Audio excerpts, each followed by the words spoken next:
Good evening, and welcome to the special edition 4th anniversary Halloween show of Shh Productions Vintage Radio Hour, sponsored and hosted by our friends at Dutch Creek Winery. Our COVID-inspired project now encompasses over 160 fantastic performers and technicians, ages 10 to 83, from 24 states, Canada, the UK, and now Japan, and seeks to transport our wonderful audiences back to the golden days of radio. Our gifted storytellers will ignite your imaginations by bringing you an extended Halloween show filled with howls, haunts, and maybe a little horror. The upcoming show, Father Knows Best, Halloween, originally airing in 1950, features the impressive vocal talents of Jason Kintz from California, Tom Holliday, Danny Mann, Margaret Anich, and yours truly, Richard Dana, all from Ohio, Nate Knobloch from Michigan, Maddie Schultz from Illinois, and Steve Marshall coming to us all the way from Japan. So grab a fistful or two of Halloween candy, a beverage to calm your nerves after having your porch haunted by hordes of Marvel superheroes, tiny princesses, ninjas, and apathetic, candy-hungry teenagers. And sit back and shh.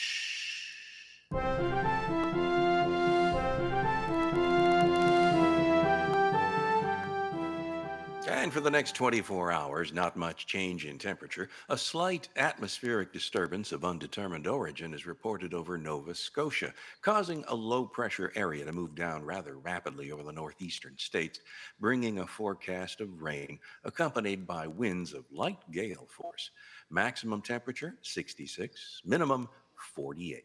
This weather report comes to you from the Government Weather Bureau. We now take you to Dutch Creek Winery in the verdant countryside of Athens, Ohio, where you'll be entertained by Shh Productions' Halloween presentation of Father Knows Best, Halloween.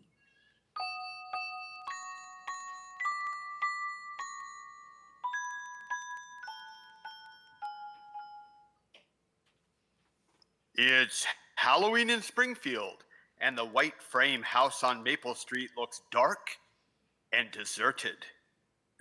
Maybe that's because it is dark and deserted. The Andersons, you see, are heading home after a weekend in the country with their friends, the Palmers. And at the moment, we find them.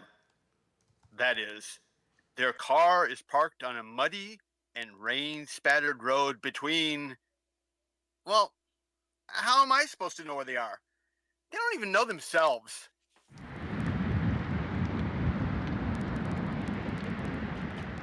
What does the sign say, bud? I don't know. It's dark out here. Well, light a match. Oh. Okay. I don't know what's the matter with that boy. He doesn't have enough sense to come in out of the rain. If he did, he couldn't read the sign, could he, dear?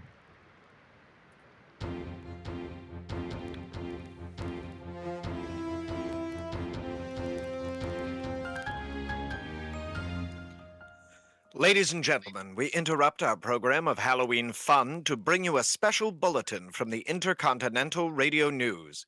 At 20 minutes before 8 Eastern Time, Professor Farrell of the Mount Jennings Observatory, Chicago, Illinois, reports observing several explosions of incandescent gas occurring at regular intervals on the planet Mars. The spectroscope indicates the gas to be hydrogen and moving towards the Earth with enormous velocity. Professor Pearson of the observatory at Princeton confirms Farrell's observation and describes the phenomenon as, quote, like a jet of blue flame shot from a gun, unquote. We now return you to the production of Father Knows Best, performing in the rustic dining room of Dutch Creek Winery, situated in rural Ohio.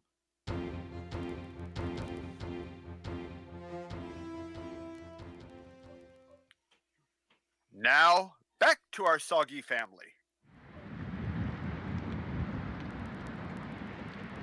I don't know what's the matter with that boy. He doesn't have enough sense to come in out of the rain.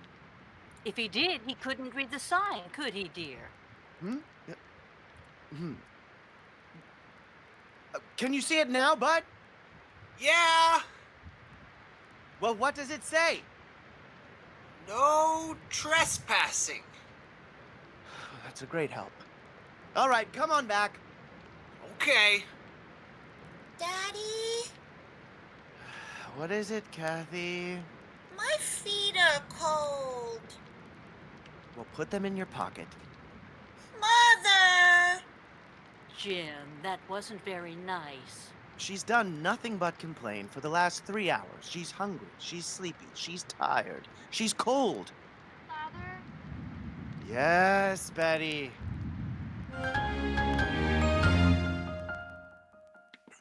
Ladies and gentlemen, following on the news given in our bulletin a moment ago, the Government Meteorological Bureau has requested the large observatories of the country to keep an astronomical watch on any further disturbances occurring on the planet Mars. Due to the unusual nature of this occurrence, we have arranged an interview with noted astronomer Professor Pearson, who will give us his views on the event. In a few moments, we will take you to the Princeton Observatory at Princeton, New Jersey.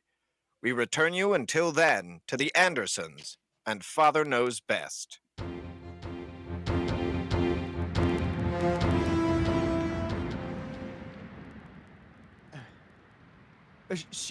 She's done nothing but complain for the last 3 hours. She's hungry, she's sleepy, she's tired, she's cold. Father? Yes, Betty. So am I. Fine. I'll make a note of it. Boy, it's sure wet out here. Well, get in and close the door. Don't just stand there. Shove over, will you, Betty? Why? You're getting me all wet.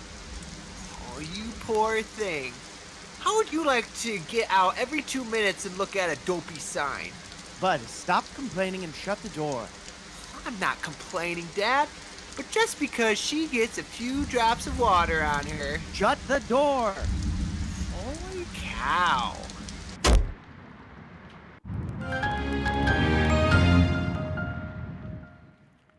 We are now ready to take you to the Princeton Observatory at Princeton, where Carl Phillips, our commentator, will interview Professor Richard Pearson, famous astronomer. We take you now to Princeton, New Jersey. Good evening, ladies and gentlemen. This is Carl Phillips speaking to you from the observatory at Princeton.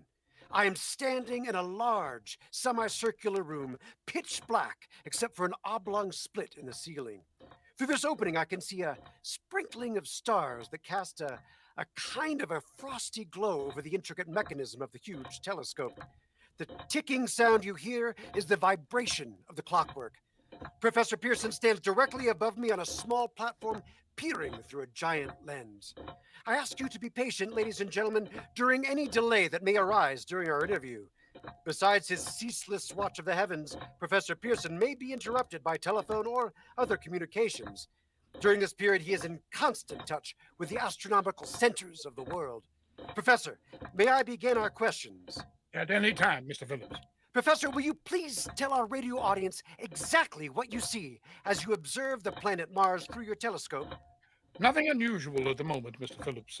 A red disk swimming in a blue sea, transverse stripes across the disk. Quite distinct now because Mars happens to be at the point nearest the Earth, in opposition, as we call it. In your opinion, what do these transverse stripes signify, Professor Pearson? Not canals, I can assure you, Mr. Phillips, although that is the popular conjecture of those who feel that Mars is inhabited. From a scientific viewpoint, the stripes are merely the result of atmospheric conditions peculiar to the planet. Then you're quite convinced as a scientist that living intelligence as we know it does not exist on Mars? I'd say the chances against it are 1,000 to 1. And yet, how do you account for those gas eruptions occurring on the surface of the planet at regular intervals? Mr. Phillips, I cannot account for it. By the way, Professor, for the benefit of our listeners, how far is Mars from Earth? Approximately 40 million miles. Well, that seems a safe enough distance. Thank you. Just a moment, ladies and gentlemen. Someone has just handed Professor Pearson a message. While he reads it, Let me remind you that we are speaking to you from the observatory in Princeton, New Jersey, where we are interviewing the world-famous astronomer, Professor Pearson. One moment, please. Professor Pearson has passed me a message which he has just received. Professor, may I read the message to the listening audience? Certainly, Mr. Phillips. Ladies and gentlemen, I shall read you a text addressed to Professor Pearson from Dr. Gray of the National History Museum, New York. 7:15 Eastern Standard Time, seismograph registered shock of almost earthquake intensity occurring within a radius of 20 miles of Princeton. Please investigate. Signed, Lloyd Gray, Chief of Astronomical Division. Professor Pearson, could this occurrence possibly have something to do with the disturbances observed on the planet Mars? Hardly, Mr. Phillips. This is probably a meteorite of unusual size, and its arrival at this particular time is merely a coincidence. However, we shall conduct a search as soon as daylight permits. Well, thank you, Professor. Ladies and gentlemen, for the past 10 minutes, we've been speaking to you from the observatory at Princeton, bringing you a special interview with Professor Pearson, noted astronomer. This is Carl Phillips speaking. We are returning you now to our New York studio.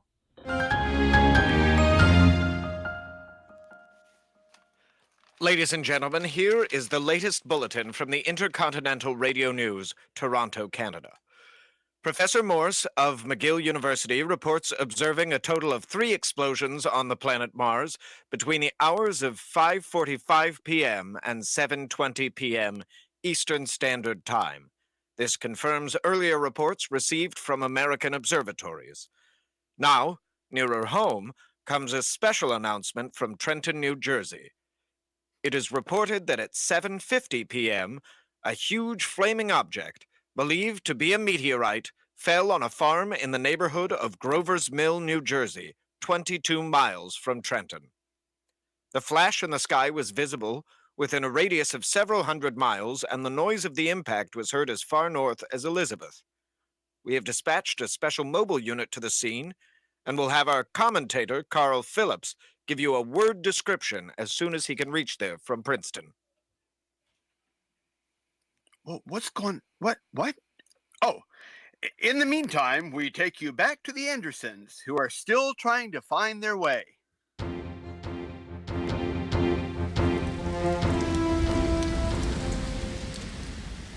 Shut the door! Holy cow! Once we get back on the main road, I'll have you home in 30 minutes. Ah, that's what you said 2 hours ago.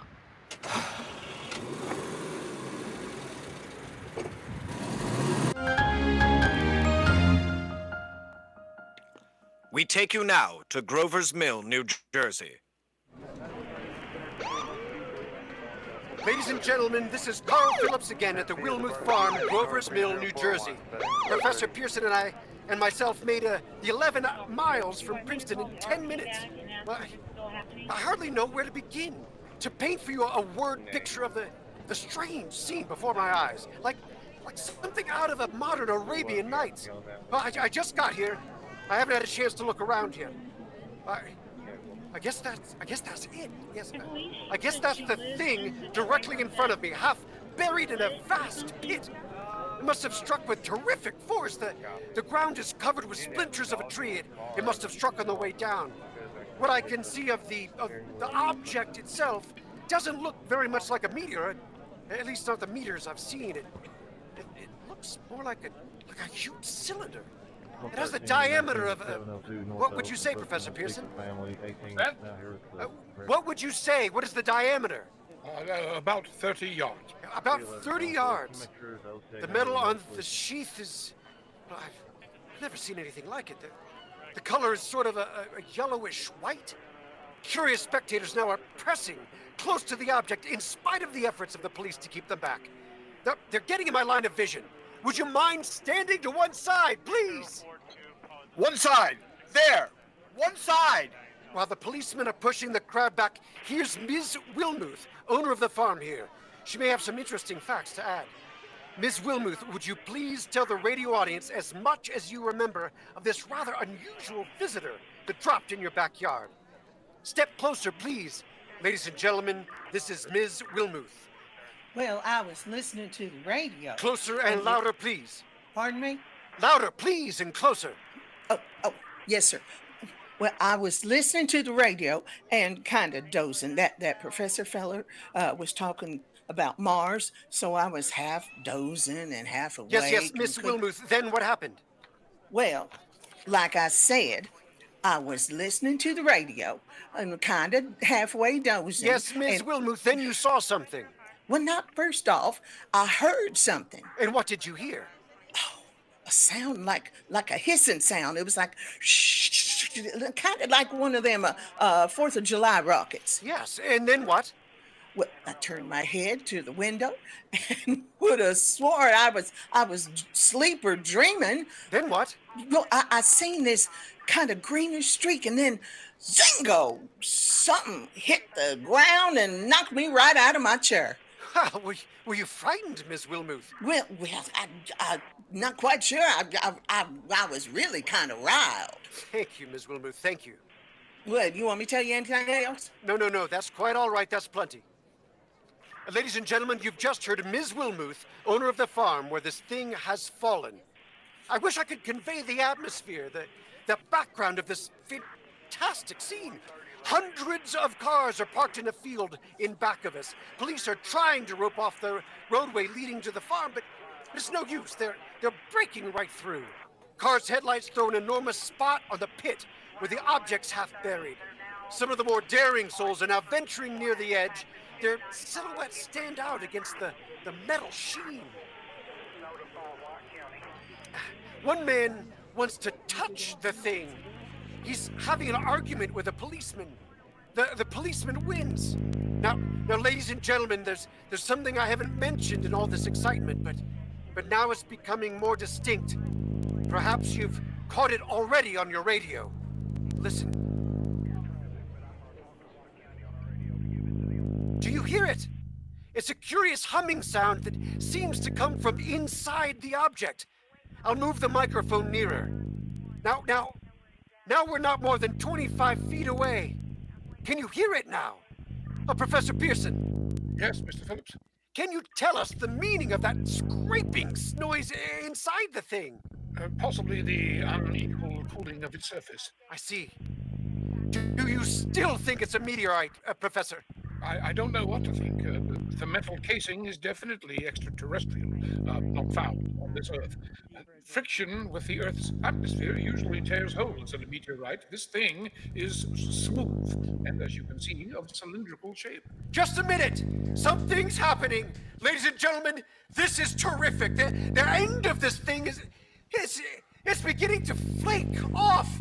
The top is beginning to rotate like a screw! The thing must be hollow! Look out! Look at that. Is that I don't know, honey. Oh my God! It's red hot. They'll burn off.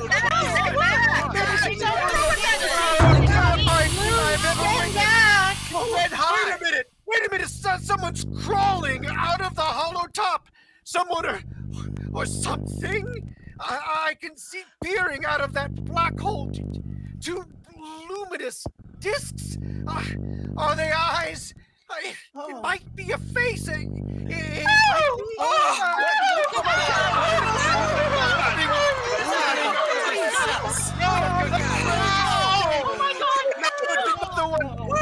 another. They look like tentacles to me. Oh, there. I can see the thing's body. It's large as a bear, and it glistens like wet leather. But that face, ladies and gentlemen, it's indescribable. I can hardly force myself to keep looking at it. The eyes are black and gleam like a serpent. The mouth is V-shaped with saliva dripping from its rimless lips that seem to quiver and pulsate. The monster, or whatever it is, can hardly move. It seems weighed down by possibly gravity or something. The thing's rising up. The crowd falls back now. They've seen plenty. This is the most extraordinary experience. I can't find words. I'll pull this microphone with me as I talk. I'll have to stop the description until I can take a new position. Hold on, will you please? I'll be right back in a minute. We are bringing you an eyewitness account of what's happening on the Wilmuth Farm, Grover's Mill, New Jersey. We now return you to Carl Phillips at Grover's Mill. Ladies and gentlemen, am I on? Ladies and gentlemen, here I am, back of a stone wall that adjoins Ms. Wilmuth's garden. From here, I get a sweep of the whole scene. I'll give you every detail as long as I can talk, as long as I can see. More state police have arrived. They're drawing up a cordon in front of the pit, about 30 of them. No need to push the crowd back now. They're willing to keep their distance. The captain is conferring with someone. We can't quite see who. I believe it's Professor Pearson. Yes, it is. Now they've parted. The professor moves around to one side, studying the object, while the captain and two policemen advance with something in their hands. I can see it now. It's a white handkerchief tied to a pole. A flag of truce. If those creatures know what that means, what anything means. Wait. Something's happening. Something's happening. A humped shape is rising out of the pit. I can make out a small beam of light against a mirror. What's that? What's that? There's a jet of flame springing from the mirror, and it leads to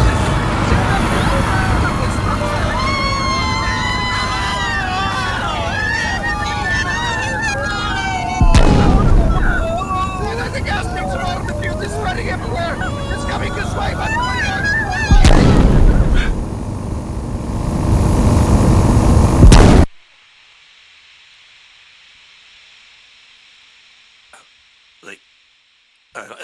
Ladies and gentlemen, due to circumstances beyond our control, we are unable to continue the broadcast from Grover's Mill. Evidently, there's some difficulty with our field transmission. However, we will return to that point at the earliest opportunity. In the meantime, we have a late bulletin from San Diego, California. Professor Indelkoffer, speaking at a dinner of the California Astronomical Society, expressed the opinion that the explosions on Mars are undoubtedly nothing more than severe volcanic disturbances on the surface of the planet. We now continue with our regular... Ladies and gentlemen, I have just been handed a message that came in from Grover's Mill by phone. Just a moment. At least 40 people, including 6 state troopers, lie dead in a field east of the village of Grover's Mill, their bodies burned and distorted beyond all possible recognition. The next voice you will hear will be that of Brigadier General Montgomery Smith, commander of the state militia at Trenton, New Jersey. I have been requested by the governor of New Jersey to place the counties of Mercer and Middlesex as far west as Princeton and east to Jamesburg under martial law. No one will be permitted to enter this area except by special pass issued by state or military authorities. 4 companies of state militia are proceeding from Trenton to Grover's Mill and will aid in the evacuation of homes within the range of military operations. Thank you.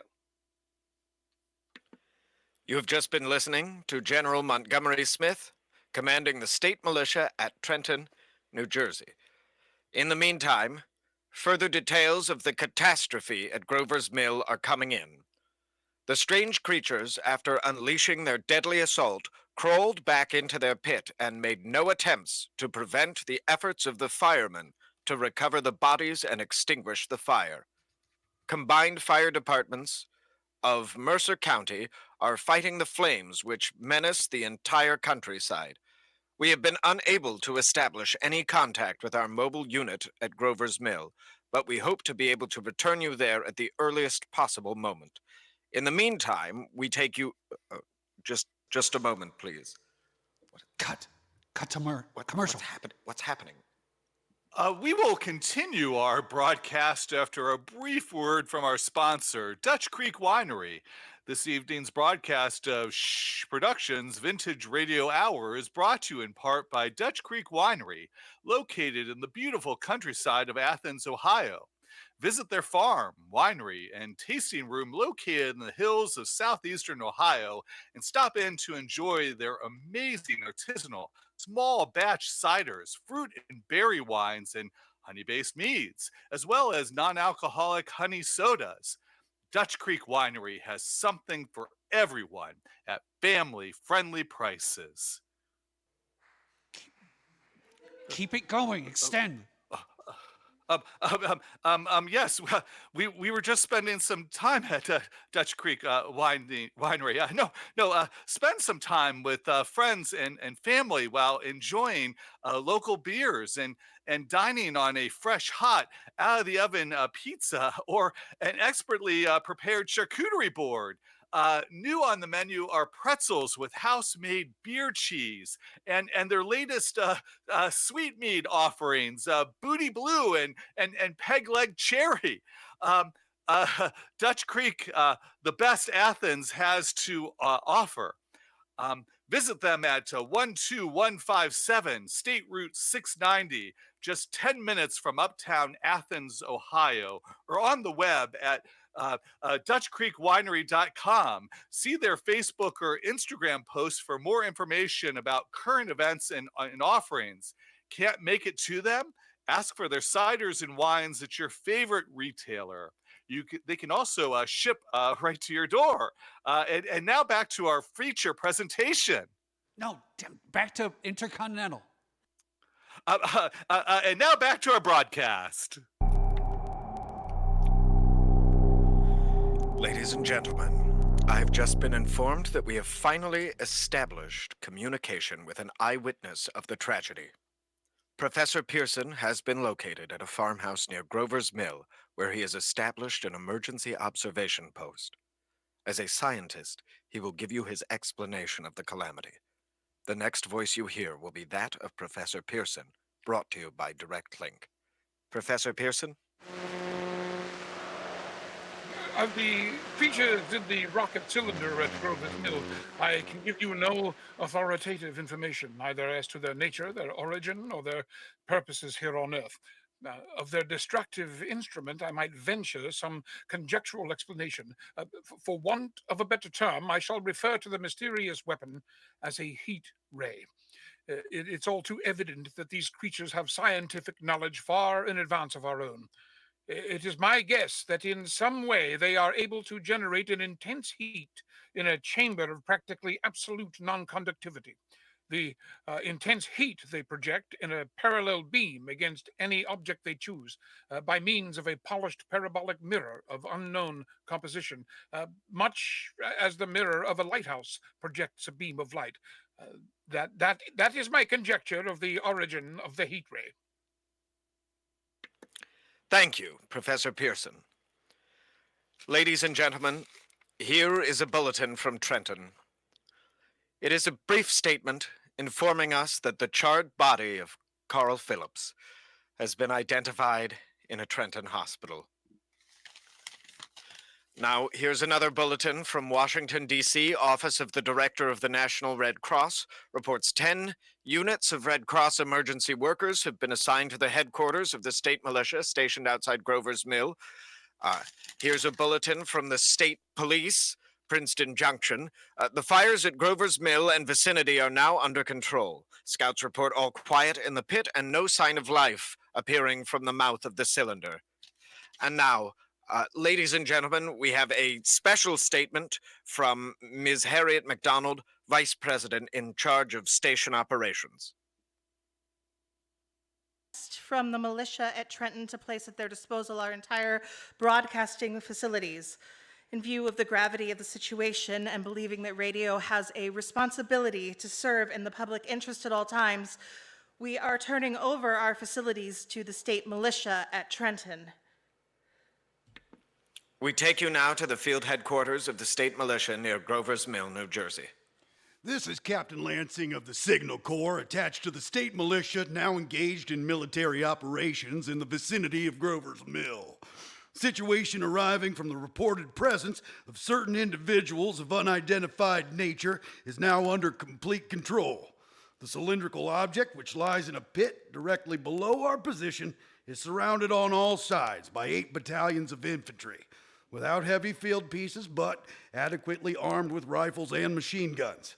All cause for alarm, if ever such cause existed, is now entirely unjustified.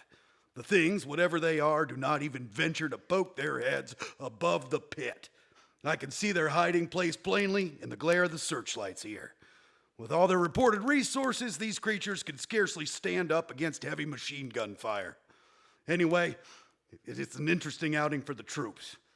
I can make out their khaki uniforms crossing back and forth in front of the lights. It almost looks like a real war. There appears to be some slight smoke in the woods bordering the Millstone River, probably fire started by campers. Well, we ought to see some action soon.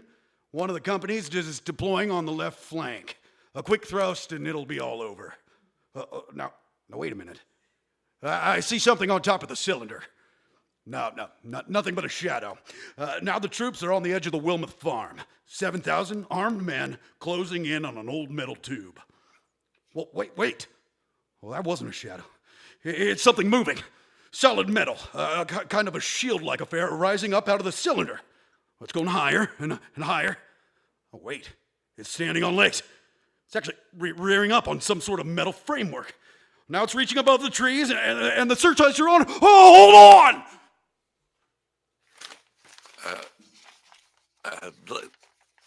on! Ladies and gentlemen, I have a grave announcement to make.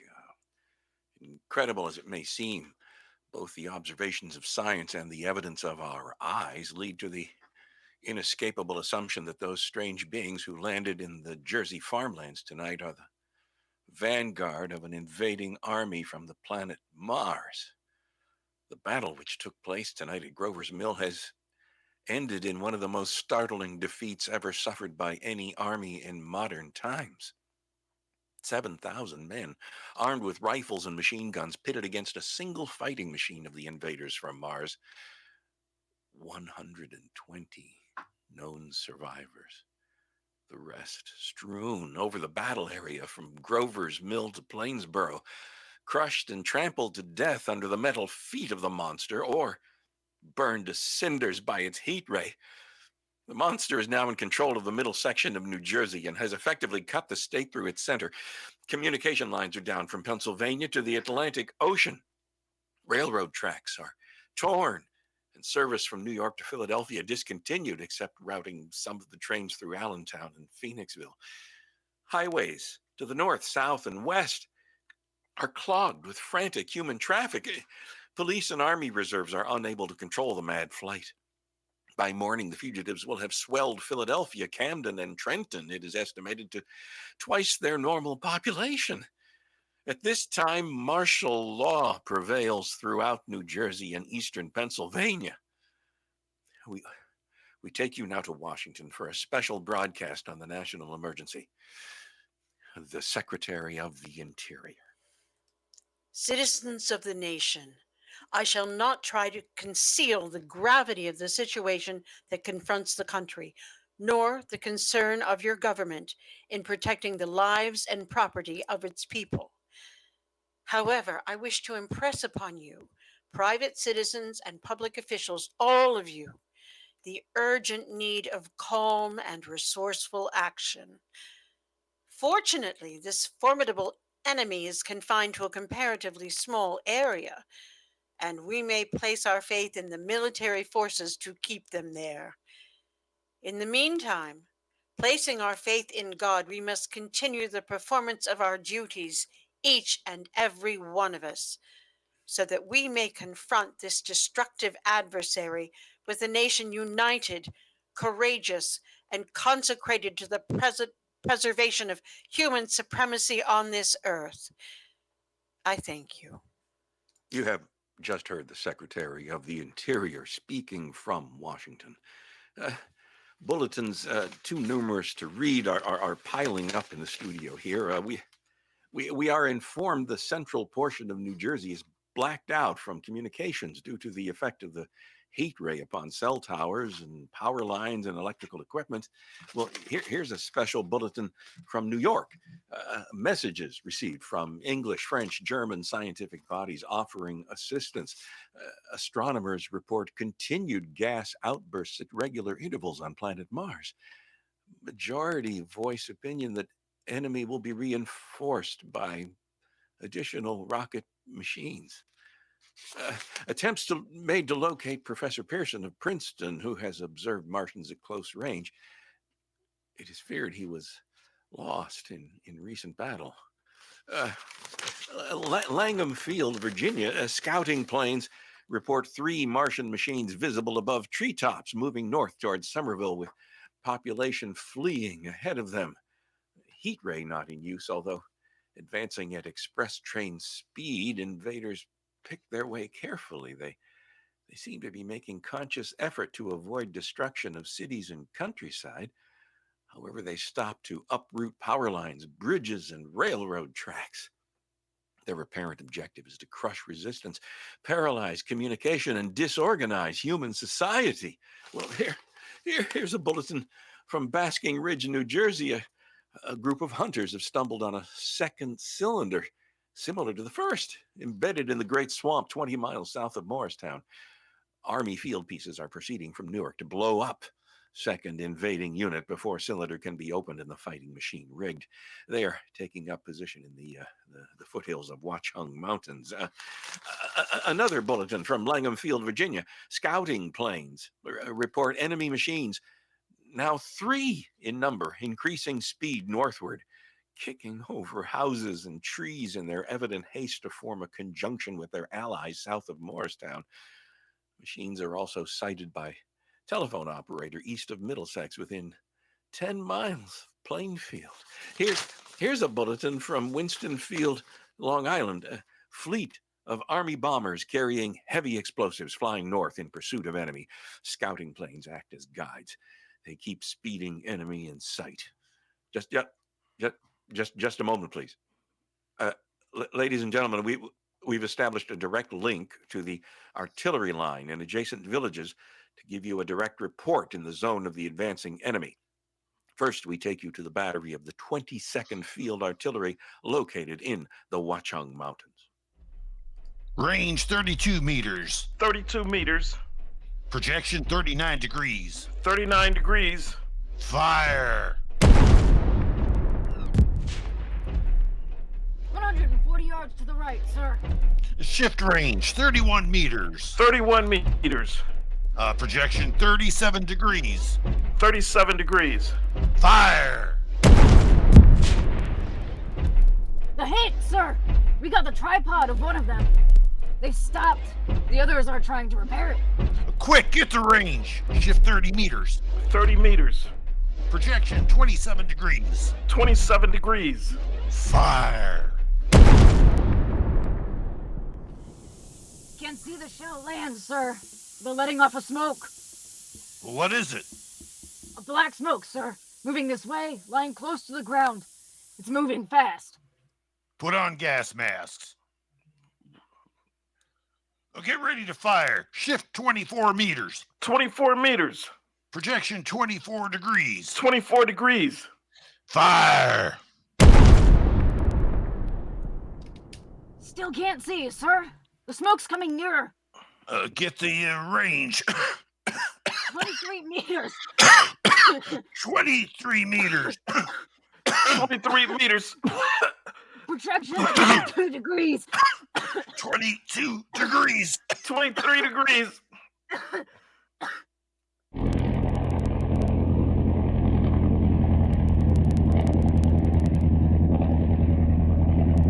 Army bombing plane Victor 843 off Bayonne, New Jersey. Lieutenant Vaught commanding 8 bombers, reporting to Commander Fairfax, Langham Field. This is Vaught reporting to Commander Fairfax, Langham Field. Enemy tripod machines now in sight. Reinforced by 3 machines from the Morristown cylinder. 6 altogether. 1 machine already crippled, believed hit by shell from Army guns in Watchung Mountains. Guns now appear silent. A heavy black fog hanging close to the earth of of extreme density, nature unknown. No sign of heat ray. Enemy now turns east, crossing Passaic River into the Jersey Marshes. Another straddles the Pulaski Skyway. Evident objective is New York City. They are now pushing down a high-tension power station. The machines are close together now, and we are ready to attack. Planes circling, ready to strike. 1,000 yards, and we'll be over the first. 800 yards. 600. 400. 200. There they go. The giant arm raised. Creep faster. They're spraying us with flame.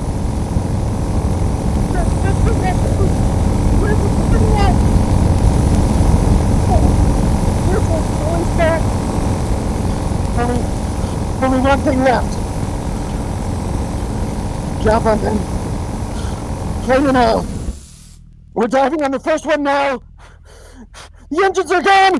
8, 7.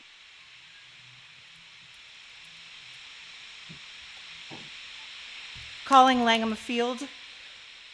This is Bayonne, New Jersey, calling Langham Field. Come in, please. This is Langham Field. Go ahead. 8 Army bombers in engagement with enemy tripod machines over Jersey Flats. Engines incapacitated by heat ray, all crashed. 1 enemy machine destroyed. Enemy now discharging heavy black smoke in the direction of Trenton. This is Newark, New Jersey. This is Newark, New Jersey. Warning, poisonous black smoke pouring in from Jersey marshes. Reaches South Street. Gas masks are useless. Urge the population to move into open spaces. Automobiles use routes 7, 23, and 24. Avoid congested areas. Smoke is now spreading over Raymond Boulevard. 2X2L, calling CQ. 2X2L, calling CQ. 2X2L, calling 8X3R. Come in, please. This is 8X3R. Coming back at 2X2L. How's reception? How's reception? Kay, please. Where are you, AX3R? What's the matter? Where are you?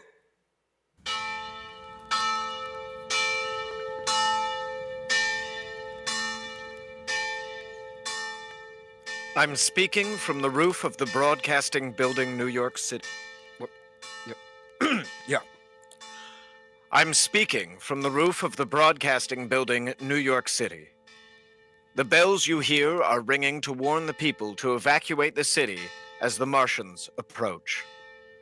Estimated in last 2 hours, 3 million people have moved out along the roads to the north. Hutchison River Parkway still kept open for motor traffic. Avoid bridges to Long Island, hopelessly jammed. All communication with Jersey Shore closed 10 minutes ago. No more defenses. Our army wiped out. Artillery, Air Force, everything wiped out. This may be the last broadcast. We'll stay here till the end. People are holding service below us, in the cathedral. Now I look down the harbor. All manner of boats, overloaded with fleeing population, pulling out from docks. Streets are jammed. Noise and crowd like New Year's Eve in the city. Wait a minute. Enemy now in sight above the Palisades. 5 great machines. First one is crossing river. I can see it from here, wading the Hudson like a man wading through a brook. A bulletin's handed me. Martian cylinders are falling all over the country. One outside Buffalo, one in Chicago, St. Louis. They seem to be timed in space. Now the first machine reaches the shore. He stands watching, looking over the city. His steel, cowlish head is even with the skyscrapers. He waits for the others. They rise like a line of new towers on the city's west side. Now they're lifting their metal hands. This is the end now. Smoke comes out. Black smoke, drifting over the city. People in the streets see it now. They're running towards the East River. Thousands of them dropping in like rats. Now the smoke's spreading faster. It's reached Times Square. People trying to run away from it, but it's no use. They're falling like flies. Now the smoke's crossing 6th Avenue, 5th Avenue, 100 yards away. It's 50 feet. 2X2L calling CQ. 2X2L calling CQ. 2X2L calling CQ. New York, isn't there anyone on the air? Isn't there anyone on the air? Isn't there 2X2L calling?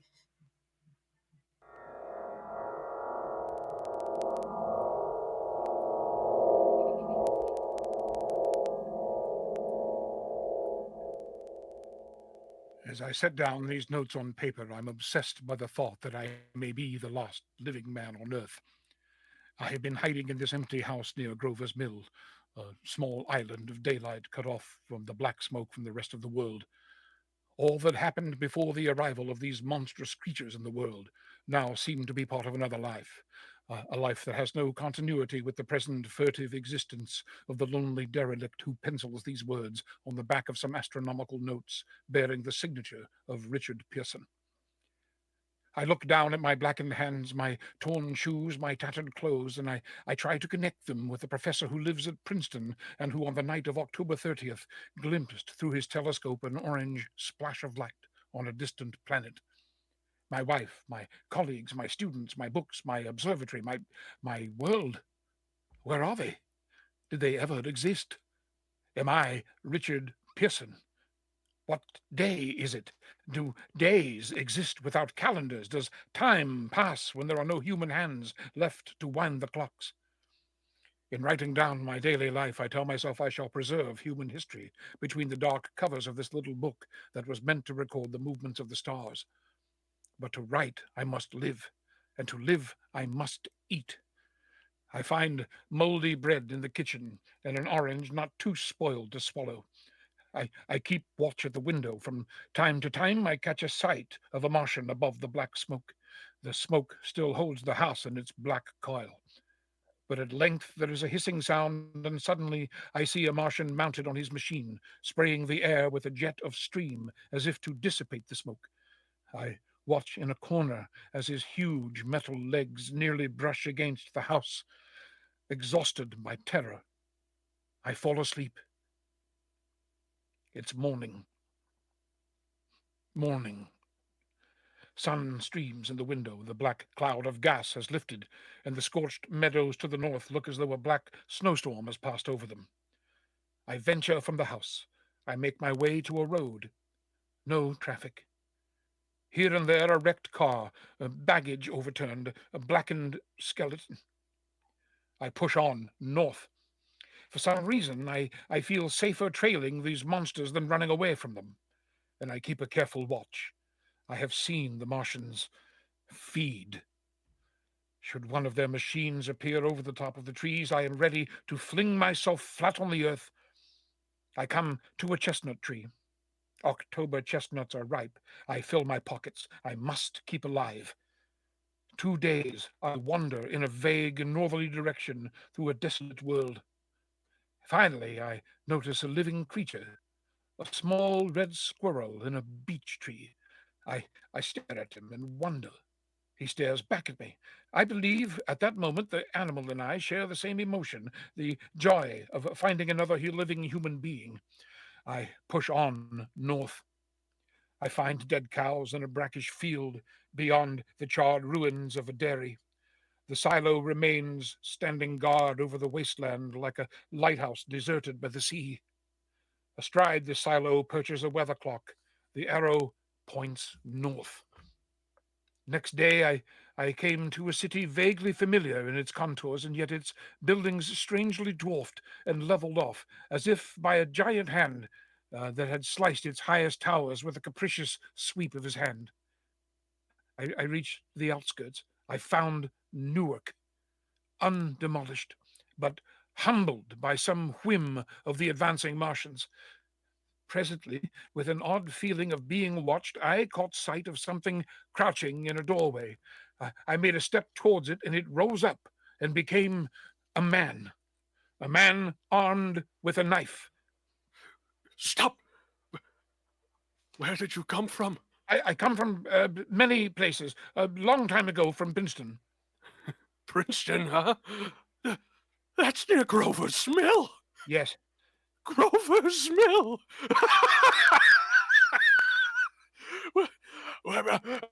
There's no food here. This is my country. All this end of town down to the river. There's only food for one. Which way are you going? I don't know. I guess I'm looking for people. What was that? Did you hear something just then? Only a bird. A live bird. You get to know that birds have shadows these days. Say, we're in the open here. Let's crawl into this doorway and talk. Have you seen any Martians? Nah, they've gone over to New York. At night, the sky is alive with their lights. Just as if people were still living in it. By daylight, you can't see them. 5 days ago, a couple of them carried something big across the flats from the airport. I believe they're learning how to fly. Fly? Yeah, fly! Well, then it's all over for humanity. Stranger, there's still you and I. 2 of us left. They cut themselves in solid. They wrecked the greatest country in the world. Those green stars, they're probably falling somewhere every night. They've only lost one machine. There isn't anything to do. We're done. We're licked. Where were you? You're in uniform. Yeah. What's left of it? I was in the militia, National Guard. That's good. Wasn't any war any more than this war between men and ants. And we're eatable ants. I found that out. What will they do with us? I've thought it all out. Right now, we're caught as we're wanted. The Martian only has to go a few miles to get a crowd on the run, but they won't keep doing that. They'll begin catching us. Systematic, like keeping the best and storing us in cages and things. They haven't begun on us yet. Not begun? Not begun! All that's happened so far is because we don't have sense enough to keep quiet. Bothering them with guns and such stuff and losing our heads and rushing off in crowds. Now, instead of our rushing around blind, we've got to fix ourselves up. Fix ourselves up according to the way things are now. Cities, nations, civilization, progress, done. But if that's so, what is there to live for? Well, there won't be any more concerts for a million years or so, and no nice little dinners or restaurants. If it's amusement you're after, I guess the game's up. Well, what is there left? Life! That's what! I want to live. Yeah, and so do you. We're not gonna be exterminated, and I don't mean to be caught either, and tamed, and fattened, and bred like an ox. What are you going to do? I'm going on, right under their feet. I got a plan. We men as men, we're finished. We don't know enough. We gotta learn plenty before we've got a chance, and we've got to live and keep free while we learn. See? I've thought it all out, see? Well, tell me the rest. Well, it isn't all of us that were made for wild beasts, and that's what it's got to be. That's why I watched you. All these little office workers that used to live in these houses, they'd be no good. They haven't any stuff to them. They just used to run off to work. I've seen hundreds of them running wild to catch their commuter train in the morning for fear they'd get canned if they didn't. Running back at night, afraid they won't be in time for dinner. Lives insured and a little invested in case of accidents. And on Sundays, worried about the hereafter. The Martians will be a godsend for those guys. Nice roomy cages, good food, careful breeding, no worries. After a week or so chasing about the fields on empty stomachs, they'll come and be glad to be caught. You've thought it all out, haven't you? You bet I have! And that isn't all. These Martians, we'll make pets of some of them, train them to do tricks. Who knows? Get sentimental over the pet boy who grew up and had to be killed. And some, maybe, they'll train to hunt us. No, that's impossible. No human being. Yes, they will. There's men who'll do it gladly. Oh, if ever one of them comes after me, boy, I swear. In the meantime, you and I and others like us, where are we to live when the Martians own the Earth? I've got it all figured out. We'll live underground. I've been thinking about the sewers under New York, miles and miles of them. The main ones are big enough for anybody. Then the cellars, vaults, underground storerooms, railway tunnels, subways. You begin to see, eh? And we'll get a bunch of strong men together. No weak ones there. That rubbish out. And you meant me to go. Well, I gave you a chance, didn't I? We won't quarrel about that. Go on. Oh, and we've got to make safe places for us to stay in. See, and get all the books we can. Science books. That's where men like you come in, see? We'll raid the museums. We'll even spy on the Martians. It may not be so much we have to learn before.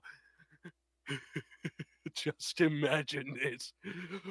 4 or 5 of their own fighting machines suddenly start off, heat rays right and left, and not a Martian in them. Not a Martian in them. But men who have learned a way how. It may even be in our time. Gee, imagine having one of them lovely things with its heat ray wide and free. We turn it on Martians. We turn it on men.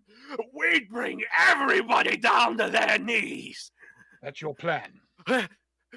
You and me and a few more of us, we'd own the world. I see. Say, what's the matter? Where are you going? Not to your world. Goodbye, stranger. After parting with the artilleryman, I came at last to the Holland Tunnel. I entered that silent tube, anxious to know the fate of the great city on the other side of the Hudson. Cautiously, I came out of the tunnel and made my way up Canal Street. I reached 14th Street, and there again were black powder and several bodies and an ominous smell from the gratings of the cellars of some of the houses. I wandered up through the 30s and 40s. I stood alone in Times Square. I caught sight of a lean dog running down 7th Avenue with a piece of dark brown meat in his jaws and a pack of starving mongrels at his heels. He made a wide circle around me as though he feared I might prove a fresh competitor. I walked up Broadway to the direction of that strange powder, past silent shop windows displaying their mute wares to empty sidewalks, past the Capitol Theater, silent, dark, past a shooting gallery where a row of empty guns faced an arrested line of wooden ducks. Near Columbus Circle, I noticed models of motor cars in the showrooms facing empty streets. From over the top of the General Motors building, I watched a flock of black birds circling the sky. I hurried on, and suddenly I caught sight of the hood of a Martian machine, standing somewhere in Central Park, gleaming in the late afternoon sun. An insane idea.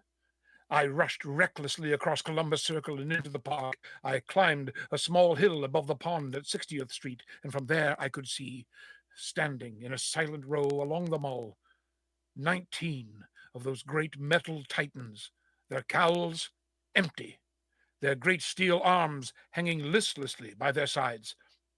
I looked in vain for the monsters that inhabit those machines, and suddenly my eyes were attracted to the immense flock of black birds that hovered directly below me. They circled to the ground, and there, before my eyes, stark and silent, lay the Martians, with the hungry birds pecking and tearing brown shreds of flesh from their dead bodies. Later, when their bodies were examined in the laboratories, it was found that they were killed by the putrefactive and disease bacteria against which their systems were unprepared. Slain, after all man's defenses had failed, by the humblest thing that God in his wisdom put on this earth. Before the cylinder fell, there was a general persuasion through all that deep of space no life existed beyond the petty surface of our minute sphere, and now we see further. Dim and wonderful is the vision that I have conjured up in my mind of life spreading slowly from this little seed bed of the solar system throughout the inanimate vastness of sidereal space. But that is a remote dream. It may be that the destruction of the Martians is only a reprieve.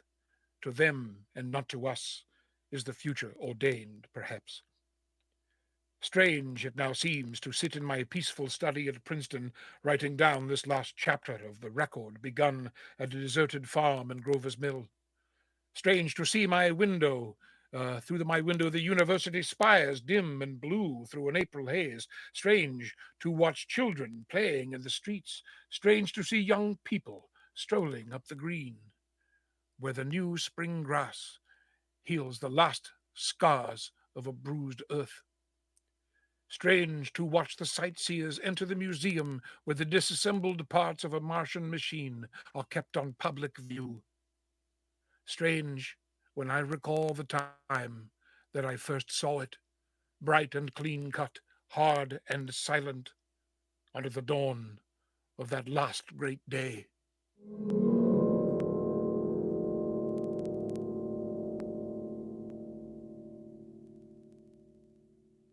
That in the early years of the 20th century, this world was being watched closely by intelligences greater than man's, and yet as mortal as his own. We know now that as human beings busied themselves about their various concerns, they were scrutinized and studied, perhaps almost as narrowly as a man with a microscope might scrutinize the transient creatures that swarm and multiply in a drop of water.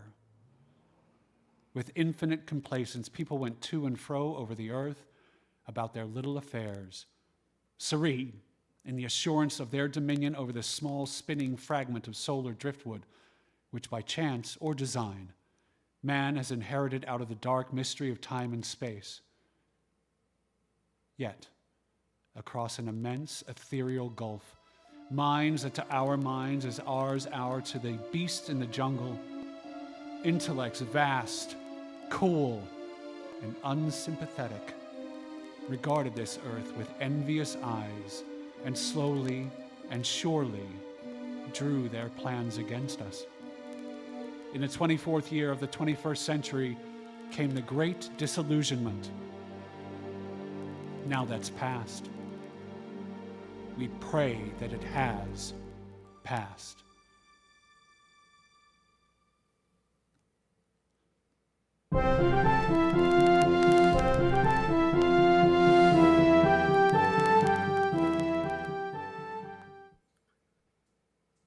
to our outstanding performers and our sponsor, Dutch Creek Winery, with their welcome amusements. Thank you to our terrific production master, Nick Martin, and darn it, also to Patrick Clark, our producer, and to you, our audience, for joining us for our 4th anniversary Halloween celebration. We hope you enjoyed the show, and we look forward to our next adventure. This holiday season, if you haven't already, please be sure to subscribe to the channel and stay tuned for the upcoming shows. Until then, have a cozy and safe autumn. Take care of each other, and shh.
you are. We got you. There you are. We got you. Yes, yes.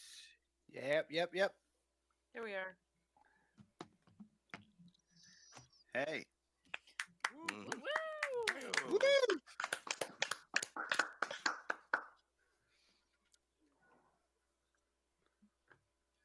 Mhm.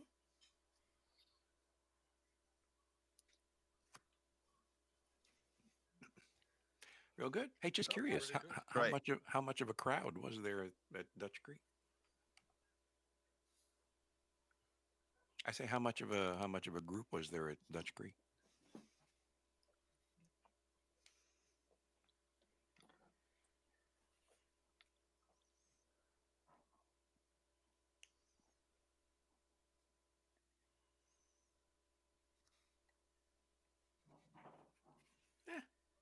Hey.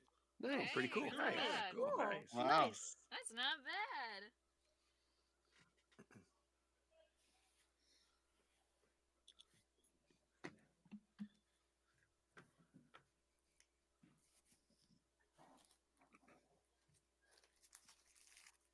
That's smart.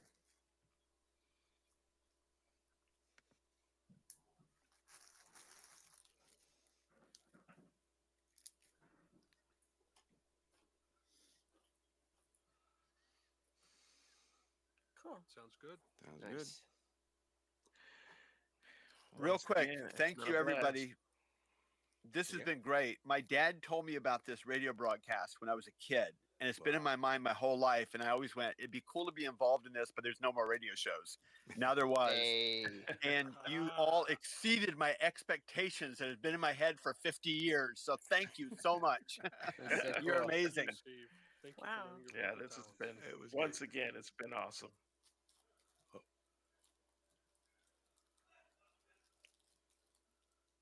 Hey. Hey. Hey. Hey. Hey. Wow. Cool. Sweet.